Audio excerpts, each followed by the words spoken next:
कभी आपने सोचा है कि आपकी किस्मत कब बदलेगी? क्या सच में कोई चमत्कार होता है या आपकी मेहनत और सोच ही आपकी किस्मत को नई दिशा देती है? नमस्कार दोस्तों, आप सभी का स्वागत है हमारे इस प्यारे से YouTube चैनल दिव्या इंस्पायर्ड में। दोस्तों, आज की यह कहानी बहुत ही प्रेरणादायक और शिक्षाप्रद है, इसलिए आपसे एक रिक्वेस्ट है कि थोड़ा समय निकालकर इस कहानी को जरूर सुने। गांव के एक कोने में नदी के पास एक छोटा सा घर था, जिसमें रमेश अपनी पत्नी मीना और 7 साल के बेटे गोपाल के साथ रहता था। घर के चारों ओर दूर तक फैले खेत थे, लेकिन फसलें सूखी और बेजान लगती थीं, जैसे वहां की जमीन भी रमेश के दुख को बयां कर रही हो। रमेश का जीवन संघर्षों से भरा था। वह रोज सुबह सूरज निकलने से पहले खेत पर पहुंचता और देर रात तक मिट्टी से जूझता, पर हर बार बारिश समय पर नहीं होती। कभी कीड़े फसल बर्बाद कर देते, तो कभी बाजार में अनाज की कीमत इतनी गिर जाती कि मेहनत की लागत भी पूरी नहीं हो पाती। एक रात जब घर में खाने के लिए सिर्फ मुट्ठी भर दाल बची थी, रमेश चुपचाप खाट पर लेटा था। मीना ने धीरे से पूछा, कब तक यूं ही चलता रहेगा? गोपाल को स्कूल भेजने की बात तो दूर, हमें अपने पेट भरने की भी चिंता है। रमेश ने भारी आवाज में कहा, मैं क्या कर सकता हूं मीना, मैं दिन रात मेहनत करता हूं, लेकिन मेरी किस्मत ही खराब है। लगता है भगवान ने हमें भूल ही लिया है।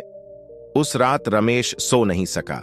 वह उठकर बाहर आया और आसमान की ओर देखने लगा। तारे वैसे ही चमक रहे थे जैसे हर रात चमकते हैं, लेकिन रमेश को लगा कि वह तारे भी उसका मजाक उड़ा रहे हैं। उसने धीरे से बुदबुदाया, हे भगवान, क्या मेरी किस्मत कभी बदलेगी? अगले दिन गांव में एक खबर फैल गई। सभी कह रहे थे कि जंगल के पास एक संत साधु महाराज आए हैं। लोग बताते थे कि वह बहुत ज्ञानी हैं और उनकी बातें सुनने से जीवन में बदलाव आता है। रमेश ने सुना, पर उसे विश्वास नहीं हुआ। वह सोचने लगा, क्या कोई साधु मेरी किस्मत बदल सकता है? क्या वाकई ऐसा हो सकता है?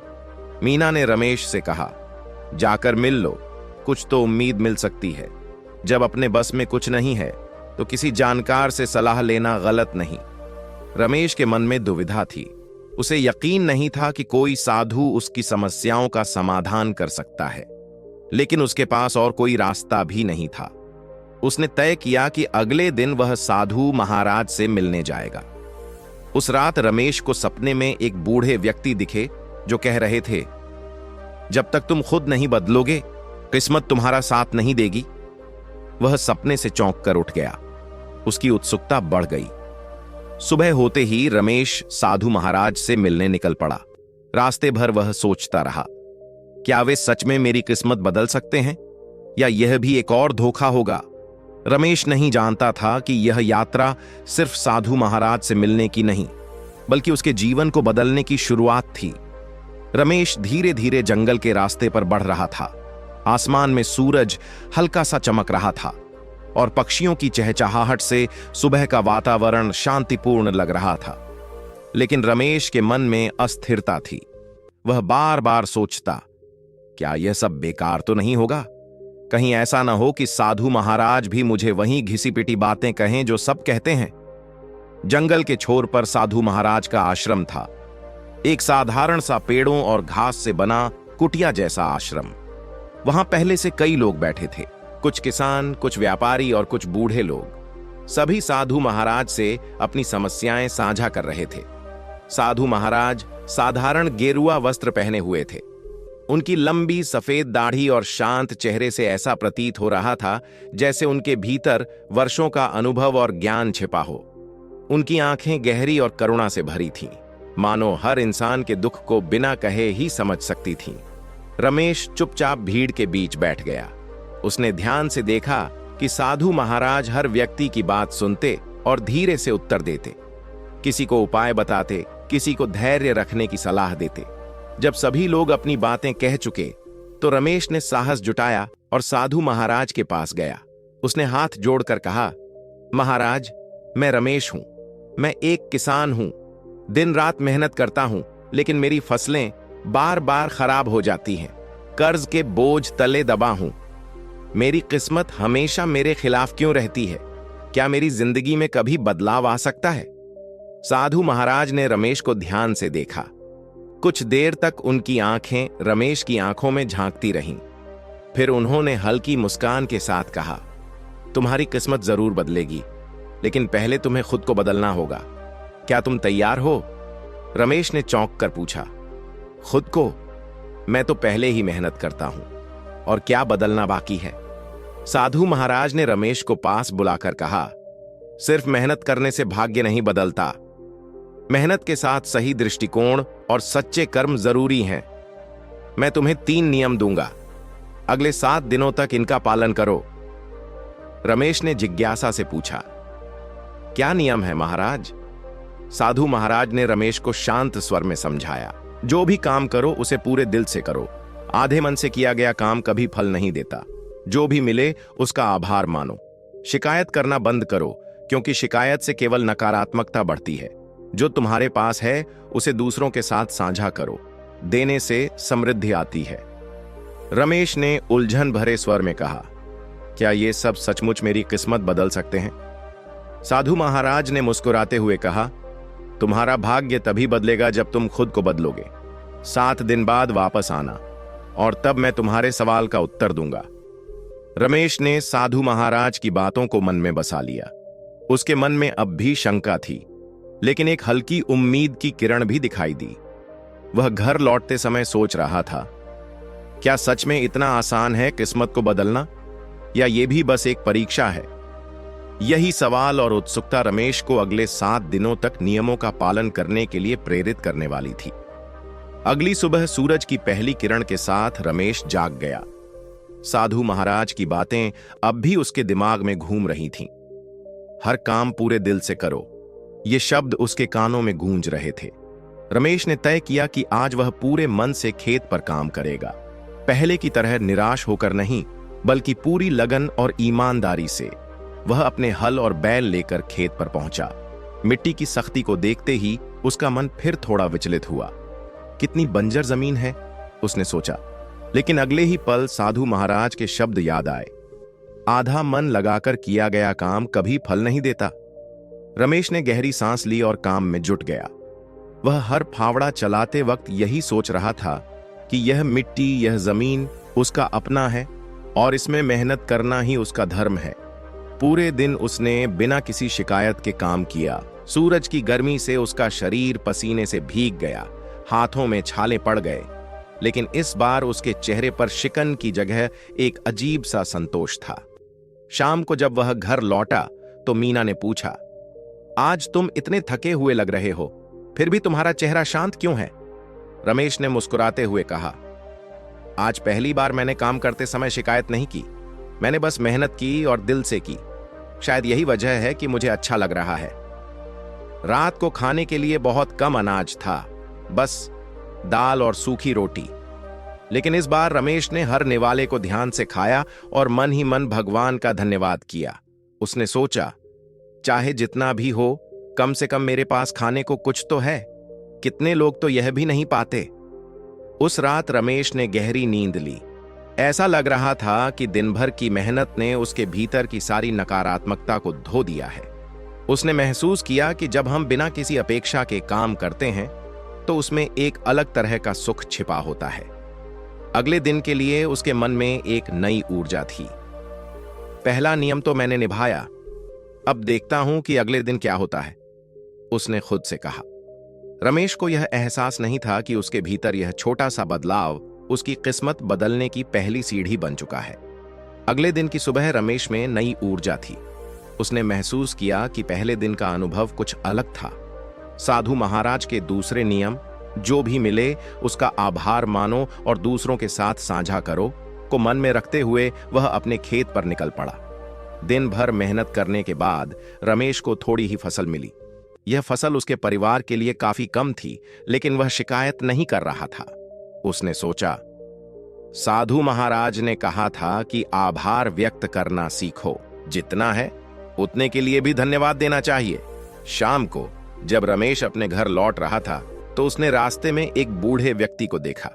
वह फटे पुराने कपड़े पहने कांपते हुए सड़क के किनारे बैठा था। उसके चेहरे पर थकान और भूख की गहरी छाया थी। रमेश को यह देखकर दया आई। रमेश ने पास जाकर पूछा, बाबा, आप यहां क्यों बैठे हैं? बूढ़े व्यक्ति ने थकी हुई आवाज में कहा, बेटा, कई दिनों से खाना नहीं खाया। मैं बस भगवान से प्रार्थना कर रहा था कि कोई मेरी मदद कर दे।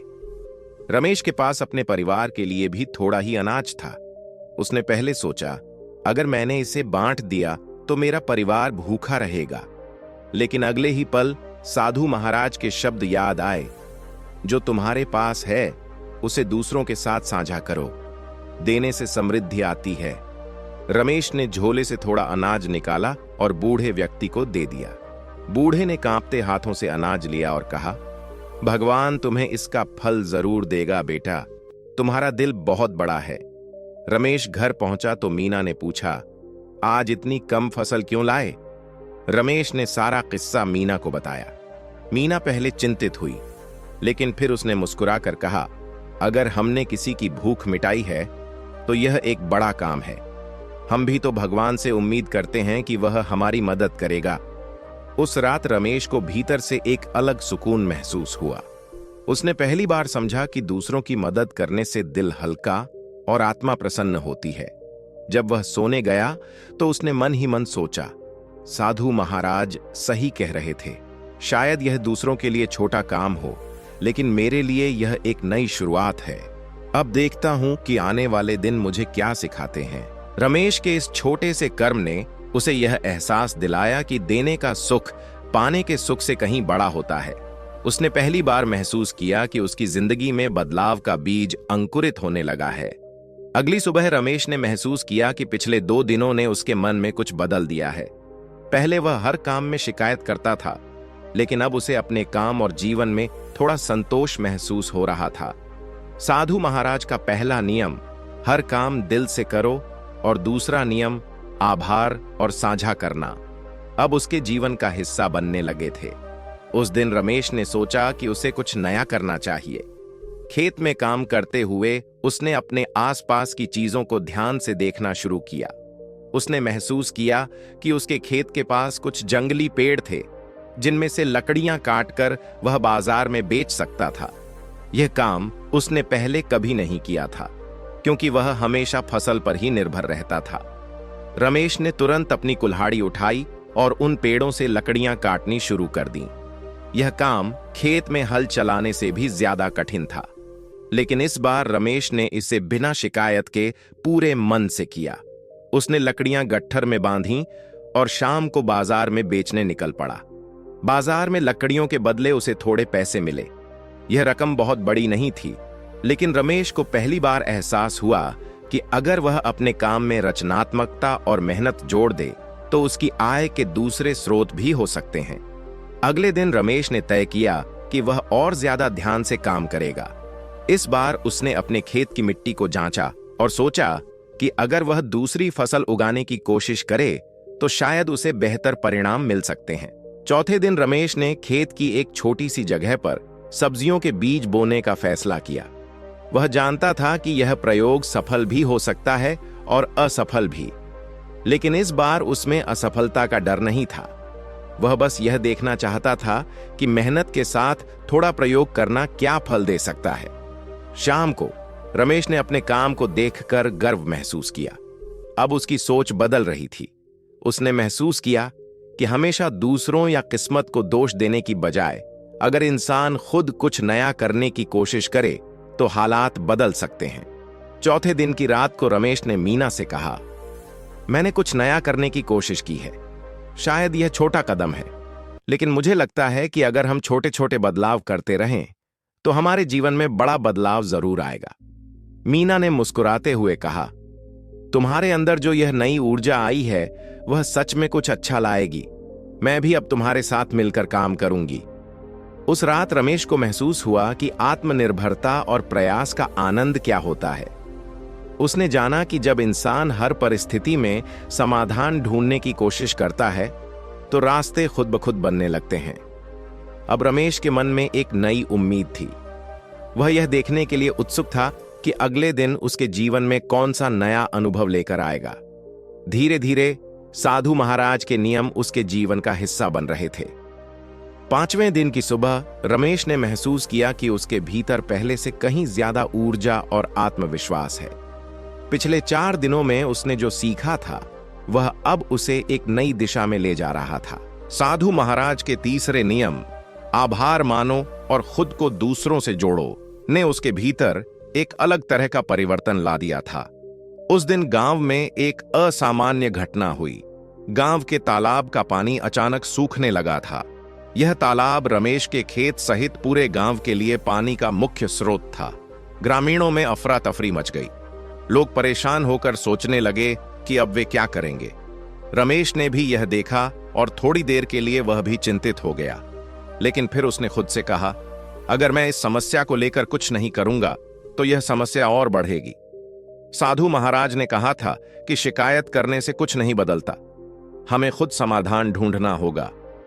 रमेश ने गांव के कुछ लोगों को इकट्ठा किया और कहा, हम सब मिलकर इस समस्या का समाधान कर सकते हैं।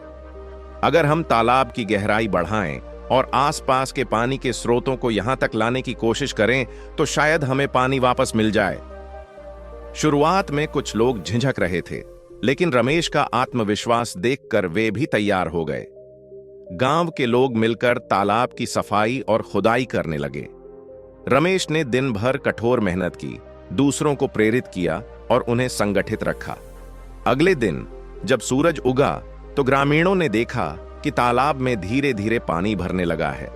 आसपास के स्रोतों का पानी तालाब तक पहुंचने लगा था। यह देखकर सभी गांव वाले खुश हो गए और रमेश की प्रशंसा करने लगे। रमेश ने गांव वालों से कहा, यह चमत्कार सिर्फ मेरी वजह से नहीं हुआ, यह इसलिए हुआ क्योंकि हम सबने मिलकर काम किया। यह हमारी एकता और मेहनत का फल है। साधु महाराज के तीसरे नियम, दूसरों के साथ साझा करो और उनसे जुड़ो, का असली अर्थ रमेश को अब समझ आ रहा था। उसने महसूस किया कि जब लोग एकजुट होकर काम करते हैं तो बड़ी से बड़ी समस्या का समाधान हो सकता है। उस दिन शाम को रमेश ने अपने घर आकर मीना से कहा, आज मुझे समझ में आया कि अकेले मेहनत करने से ज्यादा जरूरी है कि हम दूसरों की मदद करें और उनकी मदद लें। जब हम एक दूसरे का सहारा बनते हैं तो कठिन से कठिन परिस्थितियों को भी बदल सकते हैं। उस रात रमेश ने भगवान के सामने बैठकर प्रार्थना की। यह पहली बार था जब उसने शिकायत नहीं की, उसने बस धन्यवाद दिया। उसने महसूस किया कि उसके जीवन में जो छोटे छोटे बदलाव आ रहे हैं वे साधु महाराज के नियमों और उसके अपने समर्पण का परिणाम हैं। उसने मन ही मन सोचा, अब मुझे 7वें दिन का इंतजार है।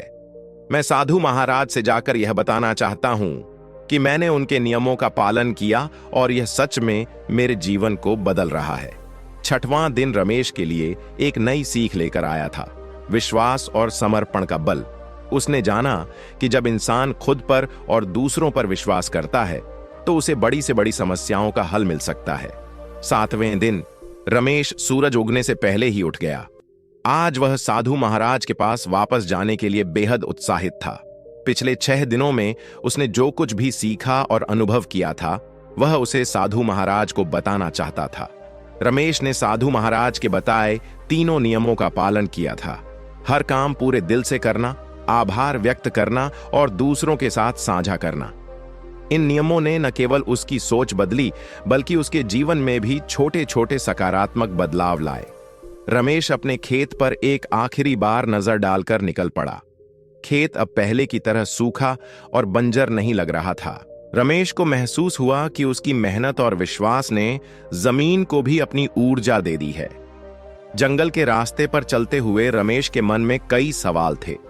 उसने सोचा, क्या अब साधु महाराज मेरी किस्मत बदलने का राज बताएंगे? क्या यह सब कुछ वास्तव में मेरे जीवन को हमेशा के लिए बदल सकता है? जब वह साधु महाराज के आश्रम पहुंचा तो वहां पहले की तरह लोग जमा थे, लेकिन रमेश अब एक अलग इंसान महसूस कर रहा था। उसका आत्मविश्वास बढ़ा हुआ था और उसका मन शांत था। साधु महाराज ने रमेश को देखकर मुस्कुरा दिया। उन्होंने कहा, आओ रमेश, तुम्हारे चेहरे की चमक बता रही है कि तुमने मेरे बताए नियमों का पालन किया। अब मुझे बताओ, तुम्हारा अनुभव कैसा रहा? रमेश ने विनम्रता से कहा, महाराज, मैंने पहले दिन से आपके नियमों का पालन किया। मैंने हर काम पूरे मन से किया शिकायत करना छोड़ दिया और जो मिला उसके लिए आभार प्रकट किया। मैंने दूसरों की मदद भी की और उनकी समस्याओं को अपना समझा। ये सब चीजें छोटे छोटे कदम जैसे लगीं, लेकिन उन्होंने मेरे जीवन को एक नई दिशा दी। साधु महाराज ने ध्यान से सुना और फिर पूछा, तो अब तुम्हें क्या लगता है, क्या तुम्हारी किस्मत बदल गई? रमेश कुछ देर चुप रहा और फिर मुस्कुराकर बोला, महाराज, पहले मैं सोचता था कि किस्मत बदलने के लिए कोई जादू होना चाहिए, लेकिन अब मुझे समझ में आया कि किस्मत तो हमारी सोच, हमारे कर्म और हमारे दृष्टिकोण से बदलती है। आपने जो 3 नियम बताए, उन्होंने मेरी सोच बदल दी और उसी ने मेरे जीवन को बदल दिया। साधु महाराज ने रमेश की बात पर सहमति जताई और कहा, तुमने सही पहचाना। किस्मत कोई बाहरी ताकत नहीं है, यह तुम्हारे भीतर है। जब तुम अपनी सोच को बदलते हो, अपने कर्मों को सच्चाई और समर्पण से करते हो और अपने आसपास के लोगों के साथ जुड़ते हो, तो किस्मत खुद ब खुद बदलने लगती है। याद रखो, भाग्य तुम्हारे हाथों की रेखाओं में नहीं, बल्कि तुम्हारे कर्मों में छिपा है। रमेश की आंखों में चमक आ गई। उसने महसूस किया कि जो उत्तर वह इतने समय से ढूंढ रहा था, वह साधु महाराज की सादगी और उनके नियमों में छिपा था। रमेश ने साधु महाराज को धन्यवाद दिया और आश्रम से वापस लौट आया। अब वह पहले जैसा इंसान नहीं था। वह जानता था कि उसकी मेहनत, सोच और दूसरों के लिए किए गए अच्छे कर्म ही उसकी किस्मत का निर्माण करेंगे। गांव लौटकर रमेश ने अपने खेत पर और भी ज्यादा लगन से काम करना शुरू किया। उसने गांव वालों को भी प्रेरित किया कि वे अपनी समस्याओं का समाधान खुद ढूंढें। धीरे धीरे रमेश का खेत हरियाली से भरने लगा। उसकी फसलें अच्छी होने लगीं और उसका जीवन समृद्ध हो गया। रमेश की कहानी यह सिखाती है कि किस्मत बदलने का असली रहस्य हमारे कर्म, हमारी सोच और हमारे दृष्टिकोण में छिपा है। जब हम अपने भीतर बदलाव लाते हैं, तो हमारा बाहरी संसार भी बदलने लगता है। साधु महाराज के 3 नियम, पूरे दिल से काम करना, आभार मानना और साझा करना, हर किसी के जीवन को बदलने की ताकत रखते हैं। रमेश ने इन नियमों को अपनाकर अपने जीवन को नया रूप दिया और इसी ने उसे सिखाया कि किस्मत सिर्फ इंतजार से नहीं, बल्कि कर्म और विश्वास से बदलती है। एक दिन भगवान बुद्ध अपने शिष्यों के साथ एक घने और शांत जंगल में विहार कर रहे थे। सूरज अपनी सुनहरी किरणें पेड़ों के बीच से झांक रहा था और पत्तों पर गिरती रोशनी के कारण चारों ओर एक अद्भुत चमक फैली हुई थी। हवा में हल्की ठंडक थी और हर दिशा से पक्षियों की मधुर चहचहाहट सुनाई दे रही थी, मानो प्रकृति खुद कोई गूढ़ संदेश सुना रही हो। शिष्यगण ध्यान की अवस्था में बैठे थे, लेकिन उनमें से एक शिष्य आनंद का मन विचलित था। उसकी आंखों में कुछ सवालों की बेचैनी थी। वह बार बार अपने गुरु भगवान बुद्ध की ओर देखता और कुछ कहने की हिम्मत जुटाता, लेकिन फिर शांत हो जाता। आखिरकार बुद्ध ने उसकी व्याकुलता को भांप लिया। वह हल्के से मुस्कुराए और बोले, आनंद, तुम्हारे मन में कुछ सवाल हैं, पूछो जो पूछना चाहते हो। इस मौन में छिपे उत्तर तुम्हारी प्रतीक्षा कर रहे हैं। आनंद ने सिर झुकाते हुए कहा, भंते, मैं लंबे समय से एक बात को लेकर असमंजस में हूं।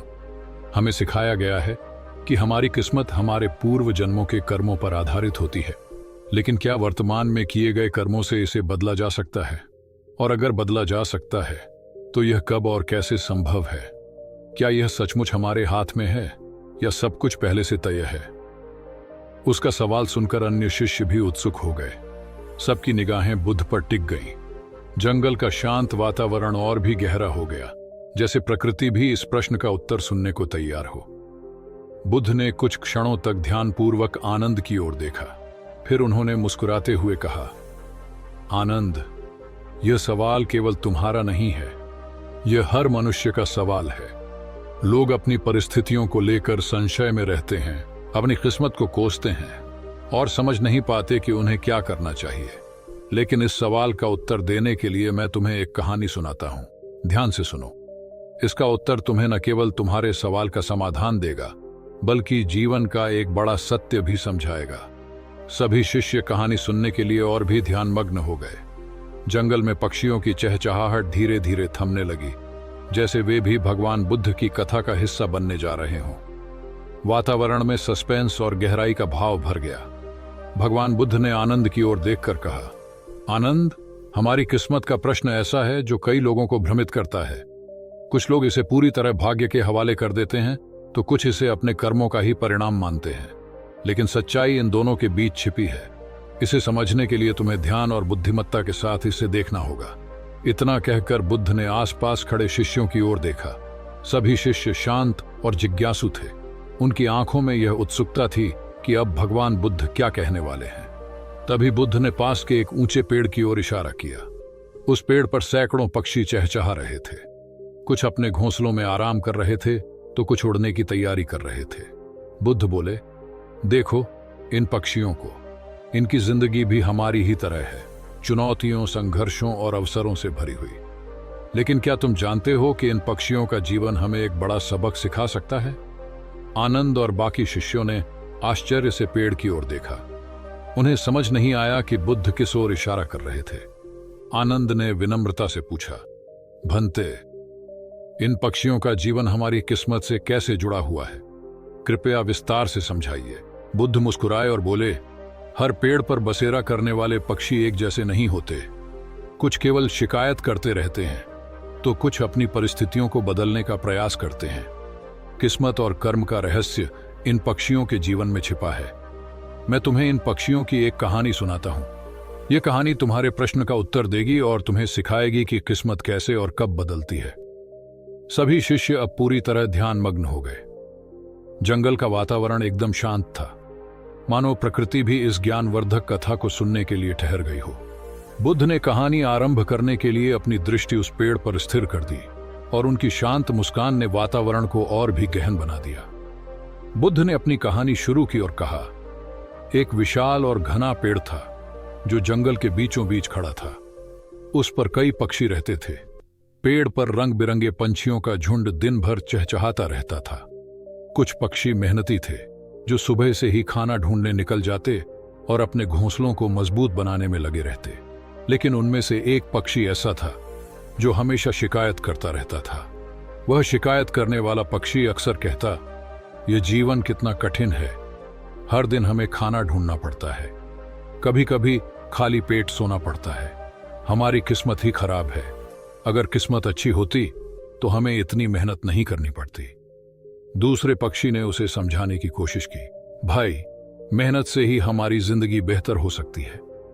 अगर हम प्रयास करें तो हमारे घोंसले और हमारी स्थिति दोनों मजबूत हो सकती है। लेकिन शिकायत करने वाला पक्षी उसकी बात को हंसी में उड़ा देता और कहता, मेहनत से कुछ नहीं बदलने वाला, किस्मत में जो लिखा है वही मिलेगा, क्यों व्यर्थ में खुद को थकाऊं। शिकायत करते करते वह पक्षी हमेशा अपनी कमजोर टहनी पर ही बैठा रहता। वह जानता था कि वह टहनी कमजोर है और कभी भी टूट सकती है, लेकिन उसने कभी इसे बदलने या इसे मजबूत करने की कोशिश नहीं की। उसे लगता था कि यह उसकी किस्मत है और वह इसे बदल नहीं सकता। इस बीच दूसरे पक्षी अपने घोंसलों को और भी मजबूत करने में जुटे रहते। वे अपने काम में व्यस्त रहते थे और उनकी मेहनत से उनका जीवन सुरक्षित और स्थिर होता जा रहा था। लेकिन शिकायत करने वाला पक्षी अपने हालात को लेकर केवल भाग्य को दोष देता और खुद को बेबस मानता। बुद्ध ने यहां कहानी को रोकते हुए आनंद और अन्य शिष्यों की ओर देखा। उनकी आंखों में गहरी जिज्ञासा और विचारशीलता झलकने लगी। आनंद ने धीरे से पूछा, भंते, क्या उसकी यह आदत उसके लिए आगे कोई बड़ी मुसीबत बन गई? बुद्ध ने मुस्कुराते हुए कहा, सुनो आनंद, अब कहानी का सबसे महत्वपूर्ण हिस्सा आता है। आगे जो हुआ उसने उन पक्षियों के जीवन में एक बड़ी सीख दी। बुद्ध ने कहानी को आगे बढ़ाते हुए कहा, जंगल में सब कुछ सामान्य चल रहा था। पक्षी अपने अपने काम में लगे हुए थे। कोई घोंसला बना रहा था तो कोई भोजन इकट्ठा कर रहा था। लेकिन मौसम अचानक बदल गया। आसमान में काले बादल छा गए और तेज हवा चलने लगी। देखते ही देखते एक भयंकर आंधी उठ खड़ी हुई। सारे पक्षी घबरा गए।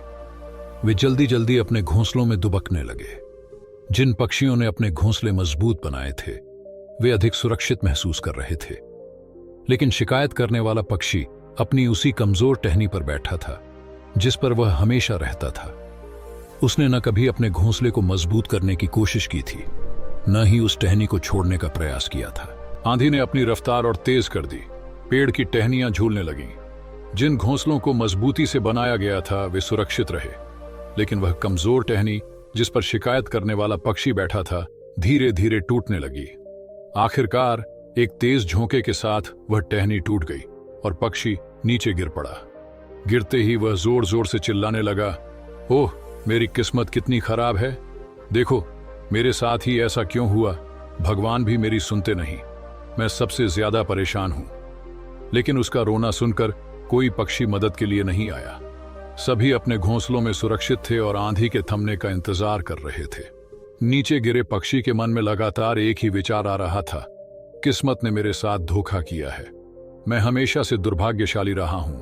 तभी पेड़ की ऊंची शाखा पर बैठे एक बुजुर्ग पक्षी ने उसे देखा। वह आंधी के बावजूद अपनी सुरक्षित जगह पर आराम से बैठा हुआ था। उसने नीचे गिरे पक्षी से कहा, तुम्हें बहुत पहले से पता था कि तुम्हारी टहनी कमजोर है, तुम्हारे पास समय था इसे छोड़कर दूसरी मजबूत जगह पर जाने का, लेकिन तुमने कुछ नहीं किया। अब जब यह टूट गई तो तुम किस्मत को दोष दे रहे हो। यह किस्मत नहीं, तुम्हारी लापरवाही और आलस्य का परिणाम है। बुद्ध ने यहां रुककर शिष्यों की ओर देखा।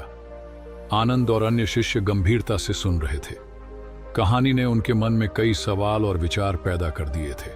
बुद्ध ने कहा, यह केवल एक पक्षी की कहानी नहीं है, यह हमारे जीवन का भी प्रतिबिंब है। जो होना था वह हो गया, अब सवाल यह है कि वह पक्षी इससे क्या सीखता है। शिष्य बेसब्री से अगला भाग सुनने के लिए प्रतीक्षा करने लगे। बुद्ध ने कहानी को आगे बढ़ाते हुए कहा, नीचे गिरा पक्षी अभी भी अपनी स्थिति को लेकर परेशान था। वह खुद को ठगा हुआ महसूस कर रहा था। आंधी अब शांत हो चुकी थी, लेकिन उसका गुस्सा शांत नहीं हुआ। उसने आसमान की ओर देखकर शिकायत शुरू कर दी, हे भगवान, मैं सबसे दुर्भाग्यशाली हूं, मेरे साथ ही ऐसा क्यों हुआ, आप मेरी मदद क्यों नहीं करते, मेरी किस्मत हमेशा खराब रही है। पास के दूसरे पक्षी जो अपने मजबूत घोंसलों में सुरक्षित बैठे थे उसकी बातें सुन रहे थे। उनमें से एक पक्षी ने धीरे से कहा, यह सब तुम्हारी किस्मत का नहीं बल्कि तुम्हारे निर्णयों का परिणाम है। तुमने कमजोर टहनी पर बने घोंसले को सुधारने या कहीं और जाने का कभी प्रयास ही नहीं किया। अब दोष किस्मत को क्यों देते हो? लेकिन शिकायत करने वाला पक्षी उनकी बातों को सुनने के बजाय और जोर जोर से रोने लगा। उसने कहा, तुम सब यह नहीं समझ सकते कि मैं कितनी मुसीबत में हूं। मेरी टहनी ही कमजोर थी, ये मेरी गलती नहीं थी, मुझे तो भगवान ने ही ऐसी स्थिति में डाल दिया था। तभी बुजुर्ग पक्षी जो पेड़ की सबसे ऊंची और मजबूत टहनी पर बैठा हुआ था, अपनी आवाज में दृढ़ता लाते हुए बोला, सुनो, यह सही है कि तुम्हारी टहनी कमजोर थी, लेकिन यह भी सच है कि तुम्हें इसकी जानकारी थी, फिर भी तुमने कुछ नहीं किया। जो पक्षी अपनी समस्याओं को नजरअंदाज करता है और सिर्फ भाग्य के भरोसे रहता है, उसकी हालत वैसी ही होती है जैसी तुम्हारी हो रही है। किस्मत पर दोष देने से कुछ नहीं बदलेगा। अगर तुमने समय रहते सही कदम उठाए होते तो आज तुम्हारी यह स्थिति नहीं होती। नीचे गिरे पक्षी ने बुजुर्ग पक्षी की बात सुनी, लेकिन वह अब भी खुद को सही साबित करने की कोशिश कर रहा था। उसने कहा, मैं अकेला क्या कर सकता था, यह आंधी तो बहुत तेज थी, कमजोर टहनी टूट ही जाती, चाहे मैं कुछ भी कर लेता। बुजुर्ग पक्षी ने गहरी सांस लेते हुए कहा, आंधी का आना तुम्हारे नियंत्रण में नहीं था, लेकिन अपने घोंसले और अपने ठिकाने को मजबूत करना तुम्हारे हाथ में था। समस्या यह है कि तुमने मेहनत करने के बजाय अपनी स्थिति को स्वीकार कर लिया और हर दिन अपनी किस्मत को कोसते रहे। अब इसका परिणाम तुम्हारे सामने है। यह किस्मत नहीं बल्कि तुम्हारी लापरवाही है। शिकायत करने वाला पक्षी चुप हो गया। पहली बार उसे महसूस हुआ कि बुजुर्ग पक्षी की बातों में सच्चाई थी। वह खुद अपनी परिस्थिति सुधारने में असफल रहा था और केवल भाग्य को दोष देता रहा। उसके मन में पछतावे की भावना जागने लगी। बुद्ध ने रुककर आनंद और अन्य शिष्यों की ओर देखा। उन्होंने कहा, यह वह क्षण था जब पक्षी ने समझा कि केवल भाग्य पर निर्भर रहना मूर्खता है। कर्म ही वह शक्ति है जो हमारी परिस्थितियों को बदल सकती है। लेकिन यह सीख उसने कठिनाई के बाद ही सीखी। अब शिष्य और भी गहरी उत्सुकता से सुनने लगे कि आगे क्या हुआ। बुद्ध ने कहानी को आगे बढ़ाया और कहा, शिकायत करने वाला पक्षी अपनी लाचारी और आलस्य के कारण जो नुकसान झेल चुका था उसे समझने लगा। आंधी के थमने के बाद उसने चारों ओर देखा। पेड़ की ऊंची टहनियों पर बसे मजबूत घोंसले सुरक्षित थे। वहीं उसका घोंसला जमीन पर टूटकर बिखर चुका था। वह धीरे धीरे अपने पंख फड़फड़ाते हुए उठ खड़ा हुआ। उसके मन में बुजुर्ग पक्षी की बात गूंज रही थी। समस्याओं को नजरअंदाज करना और भाग्य को दोष देना किसी समाधान तक नहीं पहुंचाता। अपने कर्मों से ही हालात बदले जा सकते हैं। उसने मन ही मन सोचा, यह सच है कि मैं हमेशा कमजोर टहनी पर बैठा रहा। मैंने इसे मजबूत बनाने या किसी बेहतर जगह पर जाने की कभी कोशिश नहीं की। मैं भाग्य को कोसता रहा, लेकिन यह समझ नहीं पाया कि मेरी सुरक्षा मेरे ही हाथ में थी। अब मुझे शिकायत करना छोड़कर कुछ करना होगा। अगले दिन से उस पक्षी का व्यवहार पूरी तरह बदल गया। उसने सबसे पहले अपने घोंसले को फिर से बनाने का फैसला किया, लेकिन इस बार उसने एक मजबूत और स्थिर टहनी का चुनाव किया। वह दिन भर मेहनत करता, मजबूत तिनके और सूखी घास ढूंढता और धीरे धीरे अपना नया घोंसला बनाना शुरू किया। दूसरे पक्षियों ने जब उसका यह बदलाव देखा तो हैरान रह गए। वे बोले, क्या यह वही पक्षी है जो हमेशा शिकायत करता था और कुछ नहीं करता था? बुजुर्ग पक्षी ने मुस्कुराते हुए कहा, हां, यह वही पक्षी है, लेकिन अब इसने अपने हालात को समझ लिया है। इसे एहसास हो गया है कि किस्मत को बदलने के लिए मेहनत करनी पड़ती है। पक्षी ने कई दिनों तक लगातार मेहनत की और आखिरकार उसने एक मजबूत घोंसला बना लिया। अब वह पहले की तरह असुरक्षित नहीं था। उसे गर्व महसूस हुआ कि उसने अपनी परिस्थितियों को बदलने की शक्ति खुद के भीतर ढूंढ ली है। वह बुजुर्ग पक्षी के पास गया और सिर झुकाकर कहा, आप सही थे। मैंने अपनी स्थिति के लिए केवल किस्मत को दोष दिया, लेकिन यह भूल गया कि मेरे हाथों में भी शक्ति थी। अगर मैंने पहले ही प्रयास किया होता तो यह कठिनाई नहीं झेलनी पड़ती। अब मैं समझ गया हूं कि किस्मत केवल तब बदलती है जब हम खुद उसे बदलने का प्रयास करते हैं। बुजुर्ग पक्षी ने उसे आशीर्वाद देते हुए कहा, यही सच्चाई है। जीवन में मुश्किलें आएंगी, लेकिन उनसे लड़ने का साहस और परिस्थितियों को सुधारने का संकल्प ही तुम्हें बेहतर बनाएगा। यही तुम्हारी किस्मत को बदलने का मूल मंत्र है। बुद्ध ने कहानी को यहीं रोका और आनंद से कहा, यह वह क्षण था जब उस पक्षी ने समझदारी दिखाई। उसने अपने आलस्य को त्याग कर मेहनत को अपनाया और अपने जीवन को बेहतर बनाया। अब सोचो, आनंद, क्या यह केवल उसकी किस्मत थी या उसके कर्म थे जिन्होंने उसकी जिंदगी बदली? आनंद ने सिर झुकाते हुए कहा, भंते, ये उसके कर्म ही थे। अब मैं समझ गया कि केवल शिकायत करने से कुछ नहीं बदलता।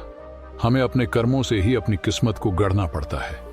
बुद्ध ने कहानी को समाप्त करते हुए कहा, आनंद, वह पक्षी केवल एक उदाहरण है। वह हर उस व्यक्ति का प्रतिबिंब है जो अपनी परिस्थितियों को लेकर भाग्य को दोष देता है, लेकिन उन्हें बदलने के लिए प्रयास नहीं करता। हम में से कई लोग उसी पक्षी की तरह कमजोर टहनी पर बैठे रहते हैं, यह जानते हुए भी कि वह कभी भी टूट सकती है। जीवन में समस्याएं और कठिनाइयां आंधी की तरह आती हैं, लेकिन जो व्यक्ति पहले से ही तैयार रहता है, अपने कर्मों को सही दिशा में लगाता है और हर दिन कुछ न कुछ सुधार करता है, वही उन आंधियों का सामना कर पाता है। केवल भाग्य को कोसने से कोई लाभ नहीं होता। हमारा भविष्य वही होता है जो हम आज करते हैं। उन्होंने थोड़ा रुककर अपने शिष्यों की ओर देखा। सभी ध्यान मग्न थे। फिर बुद्ध ने कहा, किस्मत बदलने का समय कब आता है, यह जानना चाहते हो? याद रखो, किस्मत उसी क्षण बदलती है जब तुम अपनी सोच और अपने कर्मों को बदलने का निर्णय लेते हो। जैसे उस पक्षी ने अपनी असफलता से सीख ली और मेहनत करने का मार्ग चुना, वैसे ही तुम्हें भी अपनी जिम्मेदारी समझनी होगी। समस्याएं तुम्हारे जीवन में आएंगी, लेकिन तुम्हारी शक्ति यह है कि तुम उन्हें कैसे देखते हो। क्या तुम उन्हें केवल कोसते हो या उनका हल ढूंढते हो? जब तुम अपने कर्मों को पूरी ईमानदारी और लगन के साथ करते हो, तो भाग्य भी तुम्हारा साथ देता है। याद रखो, आनंद, भाग्य और कर्म एक ही सिक्के के दो पहलू हैं। कर्म वह है जो तुम्हारे हाथ में है और भाग्य वह है जो तुम्हारे कर्मों का परिणाम है। आनंद और अन्य शिष्य बुद्ध के शब्दों को सुनकर गहरी प्रेरणा से भर गए। आनंद ने सिर झुकाकर कहा, भंते, आज आपने मुझे जीवन का एक अमूल्य सबक सिखाया। मैं अब समझ गया हूं कि शिकायत करने के बजाय हमें अपने कर्मों पर ध्यान देना चाहिए। अपनी किस्मत को खुद बदलने का प्रयास करना ही सच्चा मार्ग है। बुद्ध ने मुस्कुराते हुए कहा, यही सत्य है आनंद। तुम्हारा कर्म ही तुम्हारा सबसे बड़ा मित्र है, हमेशा इसे याद रखना। उस शांत जंगल में पक्षियों की चहचहाहट फिर से गूंज उठी, मानो वे भी इस सत्य को स्वीकार कर रहे हों। शिष्य प्रेरणा से भरे हुए लौट गए और भगवान बुद्ध की यह शिक्षा उनके जीवन का मार्गदर्शक बन गई। राधा एक छोटे से गांव में रहता था, जहां उसकी जिंदगी बहुत साधारण थी। उसका परिवार खेती बाड़ी करता था और वह खुद भी दिन रात खेतों में काम करता था। राधा बहुत मेहनती था और अपनी पूरी ताकत से काम करता था, लेकिन उसकी जिंदगी कभी भी आसान नहीं थी। हर दिन की शुरुआत एक नई उम्मीद के साथ होती, लेकिन कुछ ही समय में वह उम्मीद बिखर जाती। राधा के पास कुछ जमीन थी, लेकिन वह इतनी बड़ी नहीं थी कि उससे परिवार का पेट अच्छे से पल सके। उसका जीवन किसी अनजान तंत्र के अधीन सा महसूस होता था, क्योंकि जितनी भी मेहनत वह करता, उतना ही ज्यादा कुछ न कुछ ऐसा हो जाता जो उसकी मेहनत को ध्वस्त कर देता। कभी बेमौसम बारिश होती, कभी सूखा पड़ जाता, कभी उसके खेतों में कोई बीमारी फैल जाती।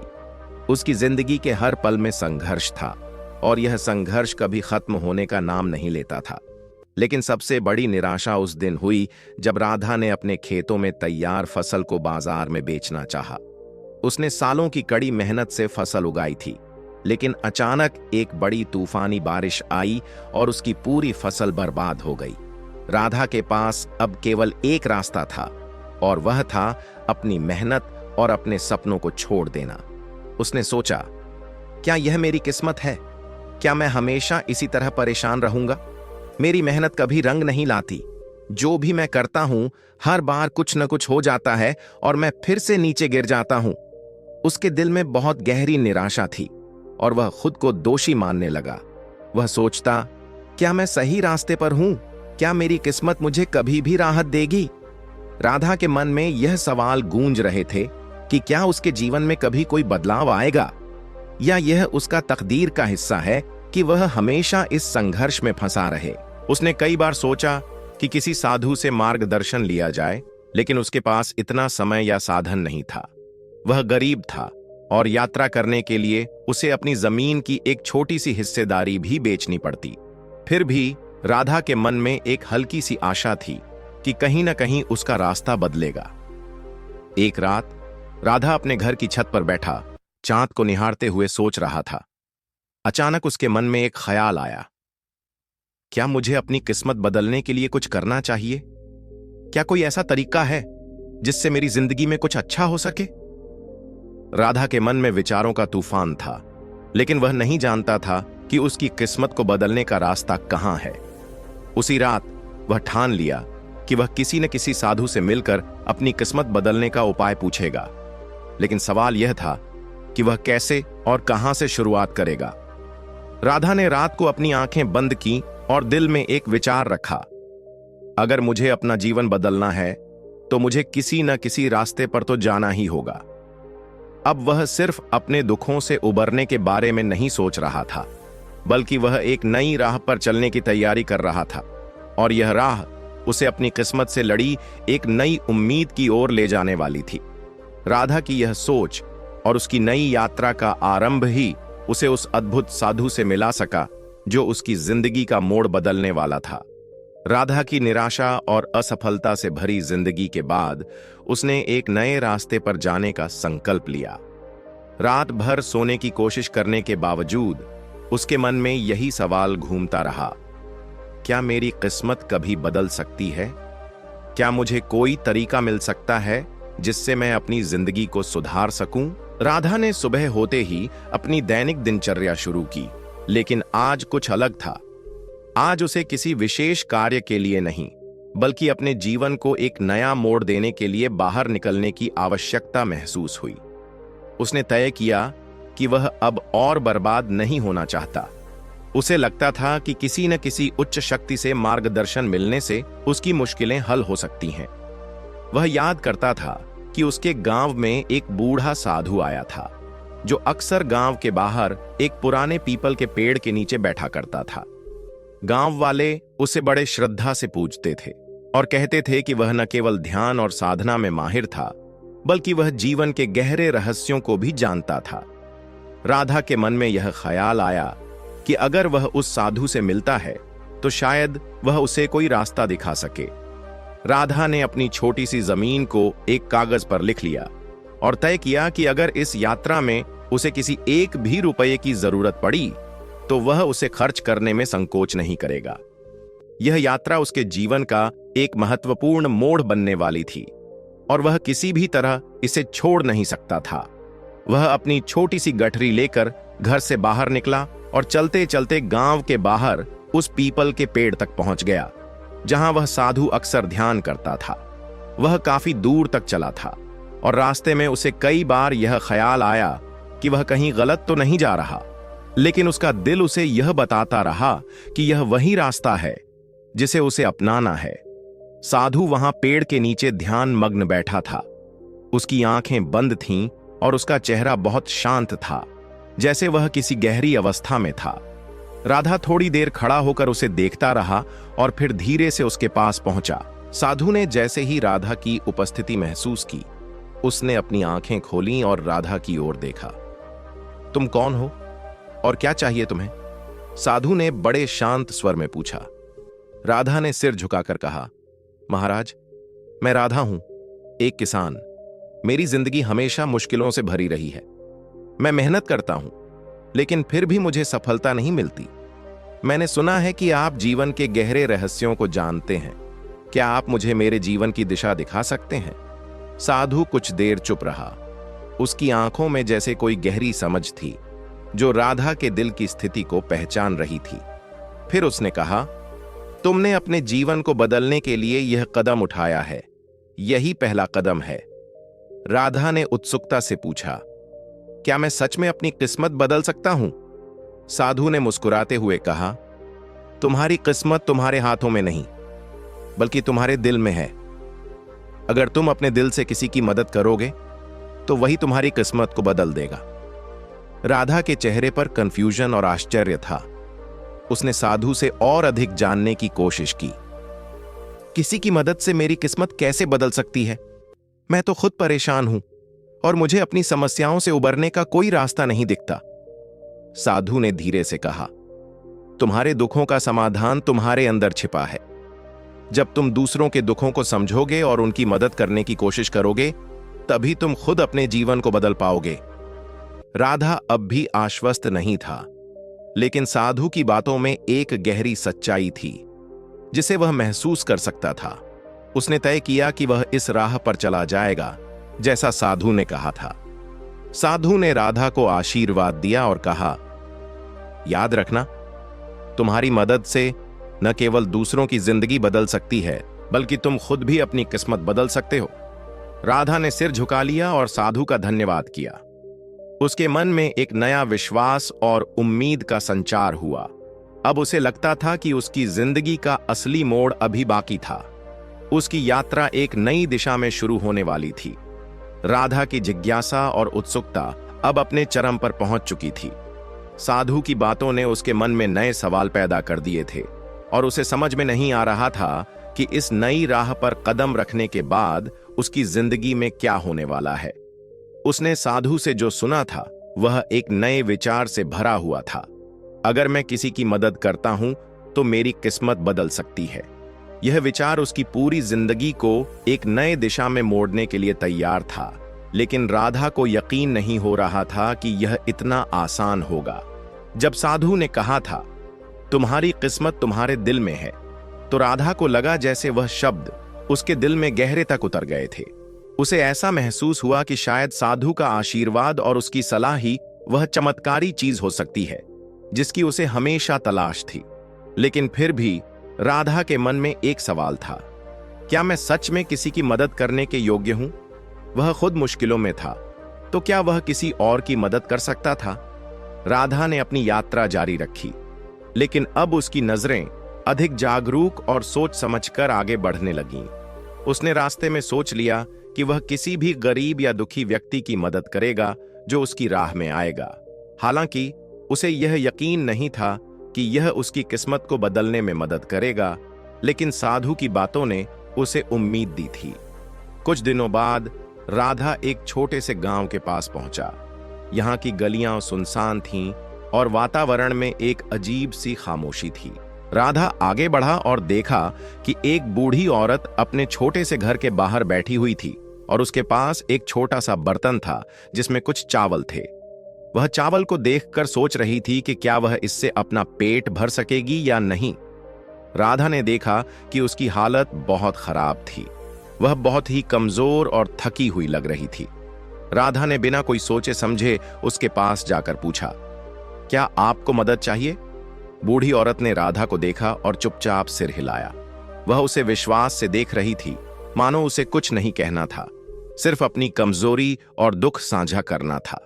राधा ने उसकी स्थिति को समझा और अपने बैग से कुछ बचाए हुए पैसे निकालकर औरत के हाथ में रख दिए। उसने कहा, इन पैसों से आप अपना पेट भर सकती हैं। कोई और मदद चाहिए तो बताइए। बूढ़ी औरत की आंखों में आंसू थे और वह राधा का धन्यवाद करती हुई बोली, तुम्हारी मदद से मेरी जिंदगी में एक नई रोशनी आई है। मैं उम्मीद खो चुकी थी, लेकिन तुम्हारी मदद ने मुझे यकीन दिलाया है कि दुनिया में अच्छे लोग भी हैं। राधा ने उस दिन समझा कि साधु की बातों का वास्तविक मतलब क्या था। उसने महसूस किया कि सच्ची मदद किसी के दुख में शामिल होना और उसके साथ मिलकर उसका हल ढूंढना है। वह बूढ़ी औरत की आंखों में जो आभार देख रहा था, वही आभास राधा के दिल में अब तक नहीं था। वह समझ गया कि मदद करने से न केवल दूसरे की जिंदगी में बदलाव आता है, बल्कि आपकी अपनी जिंदगी भी बदल जाती है। यह वह क्षण था जब राधा के दिल में पहली बार यह विश्वास पक्का हुआ कि उसकी किस्मत सचमुच बदलने वाली है। कुछ दिन बाद राधा ने देखा कि वह और बूढ़ी औरत दोनों ही एक दूसरे के लिए कुछ नया सीख रहे थे। राधा ने अपनी औरत से थोड़ा और बात की और पाया कि वह भी कभी बहुत समृद्ध थी, लेकिन बुरा समय आया तो उसने सब खो दिया। उसने राधा को बताया, तुमने मेरी मदद की और इसने मेरे जीवन में नई उम्मीद का संचार किया। इसने मुझे फिर से जीवन में विश्वास दिलाया। राधा के दिल में अब यह समझ आ गई थी कि जीवन में कभी हार नहीं माननी चाहिए। यह नहीं कि किस्मत हमेशा हमें जीतने का मौका देती है, लेकिन जब हम सही दिशा में काम करते हैं और दूसरों के लिए कुछ अच्छा करते हैं, तो अंततः वही हमें अपनी असली किस्मत तक पहुंचाता है। राधा ने उस दिन सोचा, यह पहला कदम था और आगे का रास्ता अब मेरे लिए पूरी तरह से साफ है।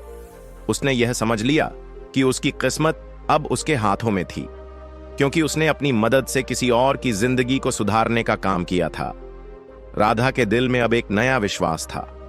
उसने अपने रास्ते पर पहला कदम बढ़ाया था और उसे महसूस हो रहा था कि वह सही दिशा में जा रहा था। बूढ़ी औरत को मदद देने के बाद उसकी आत्मा को शांति मिली और वह खुद को पहले से कहीं ज्यादा मजबूत महसूस करने लगा। अब उसकी सोच पूरी तरह से बदल चुकी थी। अब वह सिर्फ अपने दुखों को लेकर नहीं, बल्कि दूसरों की मदद करने के बारे में सोचता था। राधा ने सोचा, क्या यही वह रास्ता है जिस पर साधु ने मुझे चलने के लिए कहा था? वह जानता था कि साधु ने कहा था, तुम्हारी किस्मत तुम्हारे हाथों में नहीं, बल्कि तुम्हारे दिल में है। लेकिन राधा के मन में अभी भी कई सवाल थे। क्या वह सच में किसी की मदद करने से अपनी किस्मत बदल सकता था? क्या उसे अभी भी कुछ बड़ा मिल सकता था जो उसे और अधिक प्रेरित करे? एक दिन राधा फिर से उस बूढ़े साधु से मिलने के लिए निकल पड़ा। वह जानता था कि साधु के पास जीवन के गहरे रहस्यों के जवाब हो सकते हैं और वह चाहता था कि वह उस ज्ञान को और गहराई से समझे। वह पैदल चलते हुए कई दिनों तक यात्रा करता रहा और आखिरकार वह उसी पुराने पीपल के पेड़ के पास पहुंचा जहां वह पहले साधु से मिला था। साधु वहीं ध्यान कर रहा था। उसकी आंखें बंद थीं और उसका चेहरा शांति और संतुलन से भरा हुआ था। राधा ने धीरे से उसके पास जाकर कहा, महाराज, मैं अपनी किस्मत को बदलने के लिए आगे बढ़ रहा हूं। मैंने पहले ही कुछ लोगों की मदद की है और मुझे लगता है कि मेरी जिंदगी में कुछ बदलाव आ रहा है, लेकिन मुझे अब भी समझ नहीं आता कि इस बदलाव का असली कारण क्या है। कृपया मुझे और समझाइए। साधु ने अपनी आंखें खोली और राधा को देखा। उसकी आंखों में गहरी शांति थी, जैसे वह राधा की सारी चिंता और सवालों को पहले ही समझ चुका हो। फिर साधु ने धीमे से कहा, तुमने सही रास्ता चुना है राधा, लेकिन तुम्हें यह समझना होगा कि यह सिर्फ शुरुआत है। जिस तरह से तुम दूसरों की मदद कर रहे हो वह तुम्हारे जीवन के भीतर परिवर्तन लाने की शुरुआत है, लेकिन तुम्हें खुद को पूरी तरह से बदलने के लिए और भी कुछ करना होगा। राधा ने घबराते हुए पूछा, लेकिन महाराज, मैं तो बस मदद करता हूं। मुझे लगता है कि मैं वही कर रहा हूं जो मुझे करना चाहिए था। फिर भी मुझे क्यों लगता है कि मेरी किस्मत बदलने के बजाय मैं और उलझ रहा हूं। साधु ने उसकी ओर देखा और मुस्कुराते हुए कहा, तुम सोच रहे हो कि मदद करने से तुम्हारी किस्मत बदल जाएगी, लेकिन असली बदलाव तुम्हारी सोच और दिल में है। तुम केवल बाहरी मदद दे रहे हो, लेकिन अगर तुम सच्चे दिल से दूसरों के साथ एक जुड़ाव महसूस करोगे और उनके दर्द को अपनी तरह से समझोगे, तभी तुम्हारी मदद सच्चे बदलाव का कारण बनेगी। राधा कुछ देर चुप रहा। वह साधु की बातों पर गहराई से विचार कर रहा था। साधु ने आगे कहा, तुम्हें अपने दिल को और भी विशाल बनाना होगा राधा। जितना तुम अपनी मदद में ईमानदारी और सच्चाई लाओगे, उतनी ही जल्दी तुम्हारी किस्मत का असली परिवर्तन होगा। राधा ने साधु की बातें मन में पूरी तरह से बिठा लीं। वह समझ चुका था कि किसी की मदद करना केवल पैसे या वस्तुएं देने से नहीं होता। असली मदद तो उस व्यक्ति के दुख को समझने और उसे मानसिक और भावनात्मक समर्थन देने में है। यही वह गहरी बात थी जिसे साधु ने राधा को समझाया था। साधु ने फिर कहा, सच्चे बदलाव के लिए तुम्हें खुद को पूरी तरह से बदलना होगा। जब तुम दूसरों के लिए दया और करुणा महसूस करोगे और उनकी तकलीफों को अपने दिल में महसूस करोगे, तब तुम देखोगे कि तुम्हारी जिंदगी में सब कुछ बदल जाएगा। राधा ने सिर झुका लिया, जैसे उसने साधु की बातों को पूरी तरह से समझ लिया हो। उसकी आंखों में एक नया विश्वास था और वह महसूस कर रहा था कि अब उसे अपने रास्ते पर कोई रुकावट नहीं आने वाली। साधु की शिक्षा ने उसे दिखा दिया था कि अगर वह अपने दिल की सुनकर सच्चे भाव से मदद करता है तो उसकी जिंदगी में भी एक गहरा बदलाव होगा। राधा ने साधु को धन्यवाद कहा और वापस अपनी यात्रा पर निकल पड़ा। अब उसकी यात्रा सिर्फ दूसरों की मदद करने तक सीमित नहीं थी, बल्कि उसने यह तय कर लिया था कि वह अपने दिल और मानसिकता को भी बदलने की कोशिश करेगा। राधा ने साधु की शिक्षा को पूरी तरह से आत्मसात किया था। उसने महसूस किया कि जीवन का असली बदलाव अंदर से आता है। अब वह न केवल दूसरों की मदद करना चाहता था, बल्कि अपनी मानसिकता और सोच को भी बदलने का प्रयास कर रहा था। उसकी यात्रा का उद्देश्य अब सिर्फ किसी और को राहत देना नहीं था, बल्कि खुद को भी एक बेहतर इंसान बनाना था। राधा ने सोचा कि अब उसे अपनी मदद को और अधिक गहरी और सच्ची बनानी होगी। वह सिर्फ बाहरी मदद नहीं, बल्कि हर एक इंसान के दिल की सुनकर मदद करेगा। वह जानता था कि जब वह सच्चे दिल से किसी का दुख समझेगा और उसकी मदद करेगा, तो न सिर्फ वह दूसरे की जिंदगी बदलने में सक्षम होगा, बल्कि उसकी अपनी जिंदगी में भी बदलाव आएगा। कुछ दिनों बाद राधा ने एक गांव में दाखिल हुआ। यह गांव कुछ अलग था, बहुत ही शांत और एकांत सा। यहाँ के लोग काफी सामान्य जीवन जी रहे थे, लेकिन राधा को यह महसूस हुआ कि उनके बीच एक चुप्पी थी, जैसे हर कोई अपने ही दुख और परेशानियों में डूबा हुआ हो। राधा ने गांव में घूमते हुए कई लोगों से बातचीत की, लेकिन किसी ने भी अपनी समस्याओं के बारे में खुलकर बात नहीं की।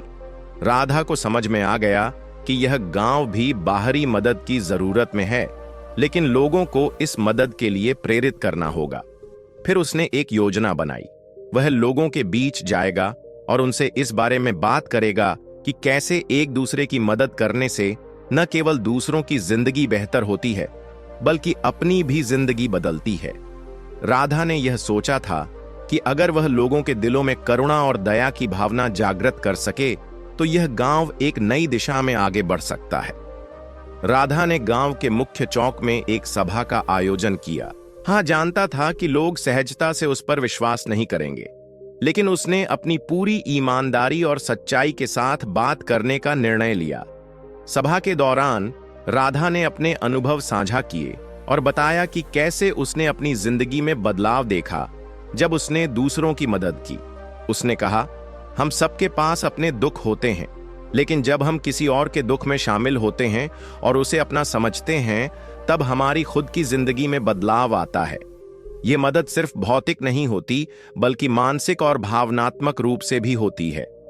राधा की बातों को सुनकर कुछ लोग सोच में पड़ गए और धीरे धीरे उन्होंने महसूस किया कि वह जो कह रहा है उसमें गहरी सच्चाई है। वे महसूस करने लगे कि शायद उनकी जिंदगी का बदलाव यहीं से शुरू हो सकता है, अपने आसपास के लोगों की मदद करना और उनके साथ मिलकर आगे बढ़ना। कुछ समय बाद गांव के लोग एकजुट होकर एक छोटे से प्रयास में जुटे। उन्होंने मिलकर गांव के गरीब बच्चों के लिए पढ़ाई का एक छोटा सा स्कूल खोला, बुजुर्गों के लिए एक आश्रम बनाया और जो लोग बीमार थे उनके लिए मदद का एक नेटवर्क स्थापित किया। राधा ने देखा कि लोग अब एक दूसरे की मदद करने में सच्चे दिल से जुटे थे और इसका असर पूरी गांव पर पड़ रहा था। वहां की हवा में अब एक नया बदलाव था, प्यार, सहानुभूति और मिलजुल कर काम करने की भावना। राधा की मदद से गांव में एक नया जीवन आ गया था और उसकी अपनी जिंदगी में भी बदलाव आया था। उसे अब यह समझ में आ गया था कि जब हम किसी के लिए कुछ अच्छा करते हैं तो वह न केवल दूसरों की मदद करता है, बल्कि हमारे अंदर भी एक गहरा संतोष और शांति भर देता है। वह महसूस कर रहा था कि उसकी किस्मत अब सच में बदलने लगी थी। लेकिन राधा का मन अब भी कुछ और जानने के लिए बेचैन था। उसने सोचा, क्या अब मेरी जिंदगी पूरी तरह से बदल चुकी है या मुझे और कुछ करना होगा? उसी दिन जब राधा गांव के बाहर एक छोटे से तालाब के पास बैठा था, उसने फिर से साधु को याद किया। वह जानता था कि उसे अपने जीवन की अगली दिशा के लिए किसी से मार्गदर्शन की आवश्यकता है। और तभी एक आवाज आई, तुम्हारी जिंदगी की यात्रा अब ठीक दिशा में है राधा। यह आवाज एक बार फिर से उसी बूढ़े साधु की थी। राधा के दिल में एक ताजगी और शांति का अनुभव हुआ। उसने सोचा, क्या साधु सच में मेरे साथ है? और फिर राधा ने देखा कि एक छाया उसके पास आई थी और वह साधु की प्रतीक बन गई। राधा ने साधु की आवाज सुनने के बाद महसूस किया कि उसका जीवन अब एक नए मोड़ पर पहुंच चुका था। वह समझ चुका था कि सिर्फ बाहरी मदद करने से कुछ नहीं होगा, बल्कि उसे अपनी सोच और दृष्टिकोण को भी बदलना होगा। उसने अब तक जितनी भी मदद की थी, वह सभी उसके दिल से आई थी। लेकिन वह जानता था कि अगर वह सचमुच अपनी किस्मत को बदलना चाहता था, तो उसे और भी गहरे बदलाव की आवश्यकता होगी। राधा का मन अब एक नई दिशा में जाने के लिए तैयार था। साधु की आवाज उसके अंदर गहरी गूंज रही थी और वह सोच रहा था, क्या अब मेरा समय आ चुका है? उसने महसूस किया कि जब तक वह अपने आत्म संवर्धन और आत्मज्ञान पर ध्यान नहीं देगा, तब तक वह अपनी जिंदगी में पूरी तरह से बदलाव नहीं ला पाएगा। उसी दिन राधा ने तय किया कि वह एक बार फिर साधु के पास जाएगा, लेकिन इस बार एक उद्देश्य के साथ। उसने सोचा कि उसे साधु से अंतिम शिक्षा लेनी चाहिए ताकि वह अपना जीवन पूरी तरह से बदल सके और अपने उद्देश्य को पूरी तरह से समझ सके। वह बिना किसी देर के सीधे उस पुराने पीपल के पेड़ के पास पहुंचा जहां वह पहली बार साधु से मिला था। जब राधा वहां पहुंचा तो साधु वहीं बैठे हुए थे और उनके चेहरे पर वही शांति और संतुलन था। साधु ने राधा को देखा और कहा, तुम आए हो राधा, यह समय है जब तुम अपनी यात्रा का अगला कदम उठाओगे। राधा ने साधु के पास बैठते हुए पूछा, महाराज, मैंने बहुत कुछ सीखा है, लेकिन मुझे अब भी यह समझ में नहीं आता कि जीवन में असली बदलाव कैसे आता है। क्या मैं अभी भी अपने उद्देश्य को पूरा करने में सफल हो सकूंगा? साधु ने शांत स्वर में उत्तर दिया, राधा, तुमने जितनी मदद की है वह बहुत मायने रखती है, लेकिन असली बदलाव तब आता है जब तुम अपनी आत्मा की गहराई में उतरते हो। तुम्हें खुद को जानना होगा, अपनी कमजोरियों को पहचानना होगा और उन पर काम करना होगा। यह सिर्फ दूसरों की मदद करने का नहीं, बल्कि खुद को समझने का भी है। राधा को यह सुनकर थोड़ी कठिनाई महसूस हुई। उसने साधु से पूछा, लेकिन महाराज, मैं तो यही कर रहा हूं, मैं दूसरों की मदद करता हूं, क्या यही पर्याप्त नहीं है? साधु मुस्कुराए और कहा, तुमने दूसरों की मदद की है और यह बहुत अच्छा है, लेकिन तुम तभी सच्चे बदलाव की दिशा में आगे बढ़ सकते हो जब तुम खुद से प्यार करना और अपनी गलतियों को स्वीकार करना सीखोगे। आत्मसंवर्धन का असली रास्ता यही है। जब तुम अपने अंदर की शक्ति को पहचानोगे और उसका सही दिशा में उपयोग करोगे, तभी तुम समझ पाओगे कि तुम क्या कर सकते हो। राधा की आंखों में एक नई रोशनी झलकी। वह अब समझ गया था कि उसकी यात्रा का असली उद्देश्य सिर्फ दूसरों की मदद करने में नहीं था, बल्कि खुद को समझने और अपने अंदर की ताकत को पहचानने में था। उसने साधु के शब्दों को दिल से स्वीकार किया और अपने जीवन को एक नई दिशा देने का संकल्प लिया। राधा ने साधु को धन्यवाद दिया और महसूस किया कि अब उसे अपनी आत्मा की गहराई में उतरने का समय आ गया है। वह अब अपने भीतर की शक्ति को पहचानने के लिए तैयार था। उसने यह तय किया कि वह अकेले कुछ समय बिताएगा, ध्यान करेगा और खुद से सच्ची मुलाकात करेगा। कुछ दिनों तक राधा जंगल में अकेले ध्यान करता रहा।